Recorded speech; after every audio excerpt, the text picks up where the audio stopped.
Writing sentences. Here are our general principles about writing sentences. You will never be required to guess. You will never have to spell anything that has not been taught.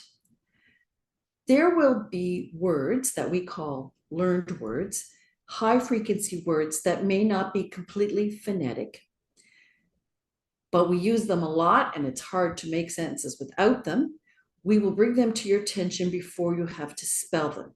So, for example, the word the word were, the word are, as in you are, well, then the word you.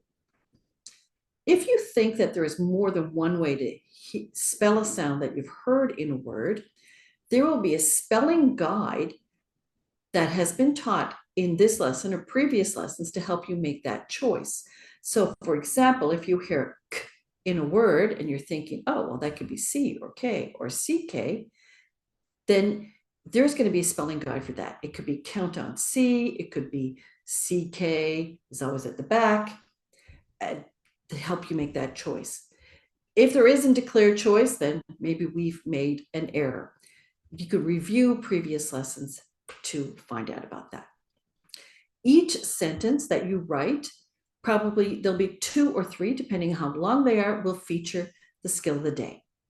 This is the sequence for writing sentences.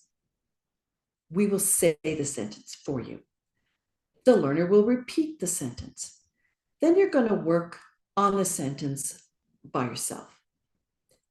Then you're going to read the sentence back to yourself. When you read the sentence back, we're going to ask you to put on your thinking caps to do that. So we use this poster to remind you about the most important things when spelling sentences. Thinking caps. C is for capitals. For most of the lessons, we're focusing on the first word in the sentence starts with a capital and names of people and names of places. We also are looking at overall appearance. You may be typing, so that may not be a big deal, but if you are, when you're writing, you want to put your letters close together, especially if you're printing, and you want spaces between your words, and you want it to be legible so people can read what you wrote. P is for punctuation. For the most part, we're just using periods for ordinary sentences, question marks for questions, exclamation marks for short sentences that are orders or that show excitement or terror or some kind of dismay. And S is for spelling. In particular, you're going to look out for the words in that sentence that have the skill of the day, the letter sounds that you've been learning in this lesson. There's going to be at least one word that has that sound. So that might be a new sound for you. So that's where you're going to have to watch out for spelling. So you're going to write your sentences on a piece of paper. If you do, you will definitely learn much faster. If you can print out the learner sheet that we've provided. So here you go. You've got a space to write, and this sentence was, I have a flute. Before you're ready to show anyone your sentence, you're going to check it with your thinking caps, capitals. Oh, yes, capital I. Appearance. That's pretty good. The tall letters are tall.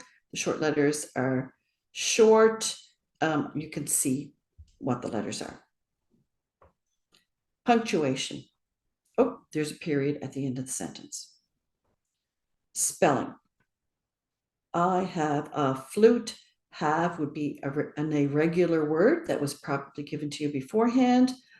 Is an irregular word, but most people know that. But you might be remembering that the point of this lesson, this particular lesson, is that U consonant E says oo, which is what it does in flute. So, oh, I better correct that. Now, when you correct that at this point in the lesson, before the tutor has looked at it, you don't have to do all those corrections. There we go. I have a flute. Usually we will have 2 sentences, unless they're really short, maybe 3. If it's really long, maybe 1. Each sentence will always have the new word. When you feel like the sentence is ready, you've read it back, you've checked the caps, then you share it with your helper or tutor, and they confirm that you wrote it correctly.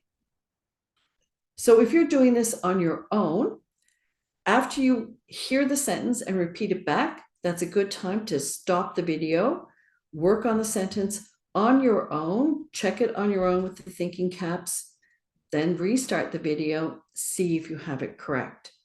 If it's not correct, then you can make the corrections. That will really help you learn. And if you read it aloud, again, that will also be helpful.